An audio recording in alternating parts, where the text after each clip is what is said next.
अगर आपको मेरी रेसिपीज़ पसंद आ रही हैं तो चैनल को सब्सक्राइब कीजिए और साथ ही बेल आइकन को क्लिक कीजिए ताकि आपको चैनल की अपडेट्स मिलती रहें। अस्सलामुअलैकुम, आज मैं बना रही हूँ ओरियो चूरोज़। ये बहुत ही ईजी डिश है और बच्चों को बहुत पसंद आएगी। इसके लिए हमें जिन चीज़ों की ज़रूरत है उसमें शामिल है मैदा आधा कप,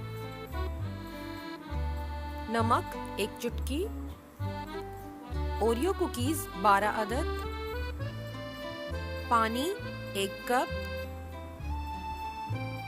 बटर या ऑयल 25 ग्राम।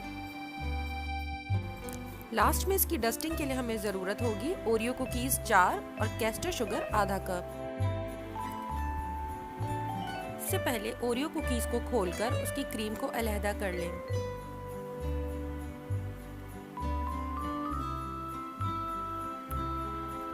इसके बाद ओरियो कुकीज़ को ग्राइंड करके उसका फाइन पाउडर बना लें। एक पैन में पानी डालें और उसके अंदर नमक और बटर शामिल करें। मैदे और ओरियो कुकीज़ के फाइन पाउडर को एक बाउल में अच्छी तरह से मिक्स कर लें।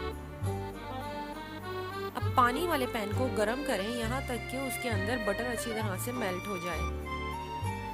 इसके बाद इसमें मैदे कुकीज़ के पाउडर को शामिल करके अच्छी तरह से मिक्स करते हुए पकाएं यहाँ तक कि वो एक डो की शक्ल में आ जाए।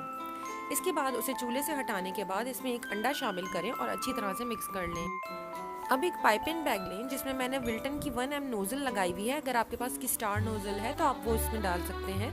इसके बाद तमाम डो इसके अंदर डालें और अब हमें इसे फ्राइंग करनी है।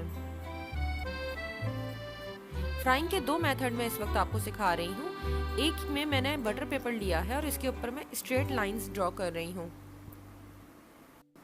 जब बटर पेपर पर तमाम स्टिक्स ड्रॉ हो जाएं तब आप कोशिश करें कि तमाम स्टिक्स को सिजर की मदद से स्मॉल पीसेस में कट कर लें ताकि तमाम चूरोज़ अलहदा हो जाएं।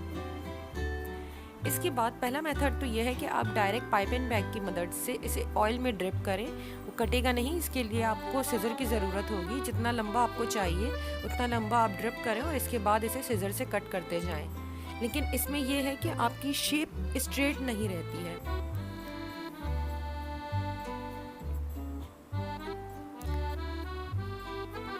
और सेकंड मेथड में आप बटर पेपर समेत ही इन स्टिक्स को थोड़ी देर के लिए फ्रिज में रखें और इसके बाद इसे फ्राइंग पैन में डाल दें। घबराने की ज़रूरत नहीं है, आधे मिनट से 1 मिनट तक में ही बटर पेपर आराम से स्टिक से अलहदा हो जाएगा। पेपर को हटाने के बाद आप चूरोज़ को फ्राई कर लें। इसके बाद एक प्लेट में जो हमने 4 ओरियो कुकीज़ ली थी उसका फाइन पाउडर बनाएं और उसके साथ कैस्टर शुगर को मिक्स कर रखें और तमाम जो चूरोज़ हमने फ्राई करके रखे हुए हैं उसे इससे अच्छी तरह से कोट कर लें। इंशाल्लाह ये रेसिपी भी आपको ज़रूर पसंद आएगी। प्लीज़ लाइक, कमेंट और शेयर करना ना भूलें।